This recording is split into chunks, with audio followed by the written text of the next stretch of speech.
வரவிருக்கின்ற 2026ஆம் ஆண்டு சட்டமன்ற தேர்தலில் பாட்டாளி மக்கள் கட்சி 60 முதல் 80 தொகுதிகளில் வெற்றி பெற்றே ஆக வேண்டும் என்ற முனைப்போடு செயல்பட்டு கொண்டிருக்கிறது.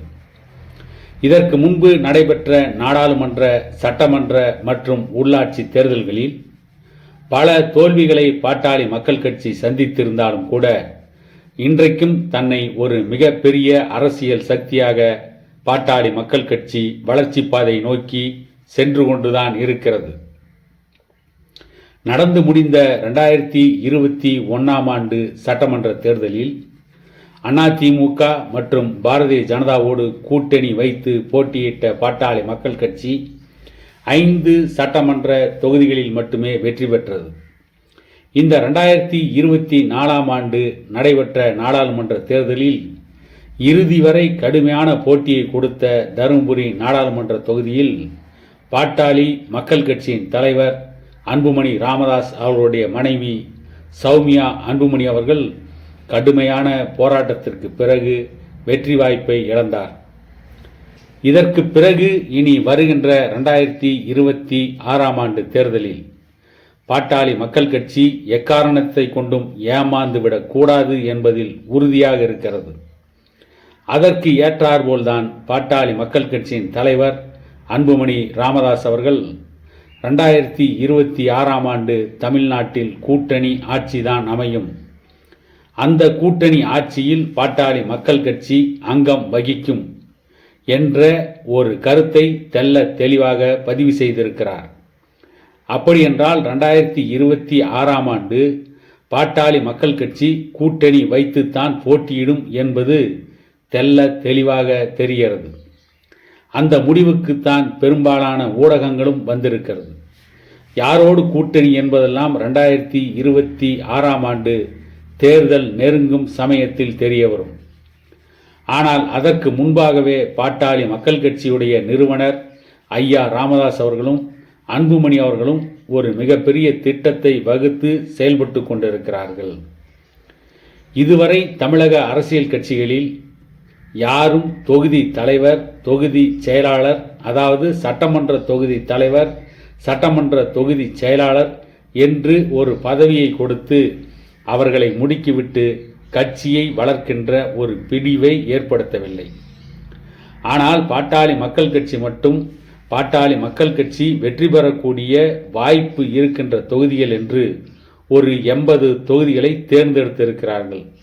தற்போது 5 சட்டமன்ற உறுப்பினர்கள் பாட்டாளி மக்கள் கட்சியின் சார்பாக செயலாற்றி கொண்டு இருக்கின்ற அந்த 5 தொகுதிகள் உட்பட குறிப்பாக வட தமிழகத்தின் பெரும்பாலான பகுதிகள், வன்னியர்கள் பெருமளவு வாழ்கின்ற தொகுதிகள், பாட்டாளி மக்கள் கட்சிக்கு வாக்கு வங்கி இருக்கின்ற தொகுதிகள் என்று பார்த்தால் கிட்டத்தட்ட ஒரு 80 சட்டமன்ற தொகுதிகளை பாட்டாளி மக்கள் கட்சி பல ஆண்டுகளுக்கு முன்பே தேர்வு செய்து வைத்திருக்கிறது.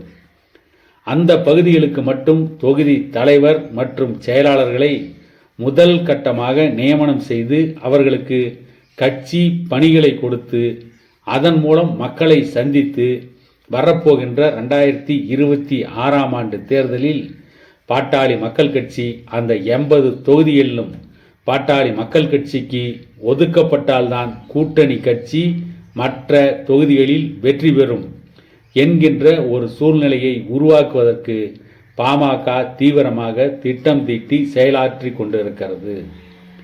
ஆகவே 80 தொகுதிகளை குறிவைத்து கடுமையாக கட்சியினரை உழைப்பதற்கு இப்பொழுதே அவர்களை பாட்டாளி மக்கள் கட்சி தயார்படுத்தி வருகிறது. தற்பொழுது இருக்கின்ற வாக்காளர் பட்டியலில் புதிய வாக்காளர்களை சேர்ப்பது என்கின்ற நடைமுறையில் ஆரம்பித்து பாட்டாளி மக்கள் கட்சியின் சார்பாக சட்டமன்ற தொகுதி தலைவர், செயலாளர் உள்ளிட்ட பொறுப்பாளர்கள் அவர்களுக்கு ஒதுக்கப்படுகின்ற குறிப்பிட்ட அந்த சட்டமன்ற தொகுதியில் மட்டும் அவர்கள் கடுமையாக உழைத்து மக்களை சந்தித்து பாட்டாளி மக்கள் கட்சியின் கொள்கைகள், செயல் திட்டங்கள், பாட்டாளி மக்கள் கட்சி இதற்கு முன்பு நடத்திய போராட்டங்கள், அதன் மூலம் கிடைத்த வெற்றிகள், இதுவரை பாட்டாளி மக்கள் கட்சி என்ன சாதித்திருக்கிறது என்பதை பற்றியெல்லாம் மக்கள் மத்தியில் தெளிவாக விளக்கி சொல்லி அந்த 80 தொகுதிகளில் எப்படியாவது வெற்றி பெற வேண்டும். குறைந்தபட்சம் பாட்டாளி மக்கள் கட்சி தேர்ந்தெடுத்திருக்கின்ற அந்த 80 தொகுதிகளில் 60 தொகுதிகளிலாவது வெற்றி பெற்றே ஆக வேண்டும் என்ற முனைப்பில் பாட்டாளி மக்கள் கட்சி இப்பொழுது முதலே தேர்தல் பிரச்சாரத்தை துவக்கி இருக்கிறது. பாட்டாளி மக்கள் கட்சியின் தொகுதி தலைவர், செயலாளர் என்கின்ற அறிவிப்பை பார்த்த பிறகுதான் இப்பொழுது விடுதலை சிறுத்தைகள் கட்சியும் தொகுதி தலைவர், தொகுதி செயலாளர் என்கின்ற பதவிக்கு அவர்களுடைய கட்சியினரை நியமனம் செய்ய போவதாக அறிவிப்பு வெளியிட்டிருக்கிறது.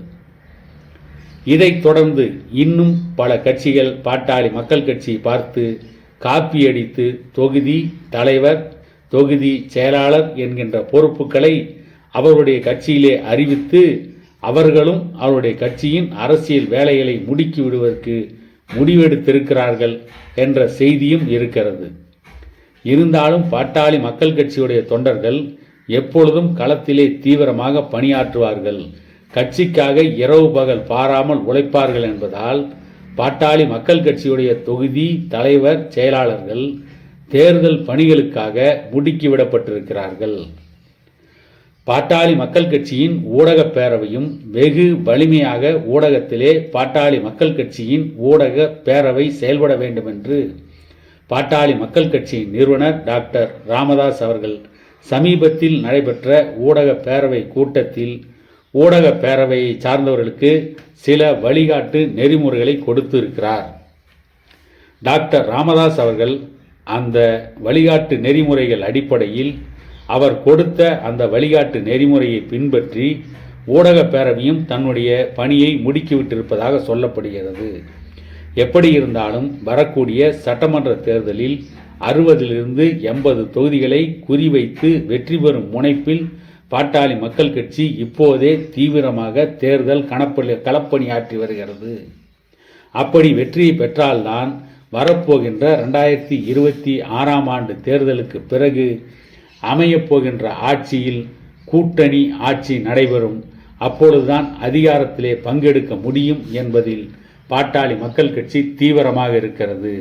அதை நோக்கி 2026ஆம் ஆண்டு தேர்தலை பாட்டாளி மக்கள் கட்சி வழிநடத்தி கொண்டிருக்கிறது.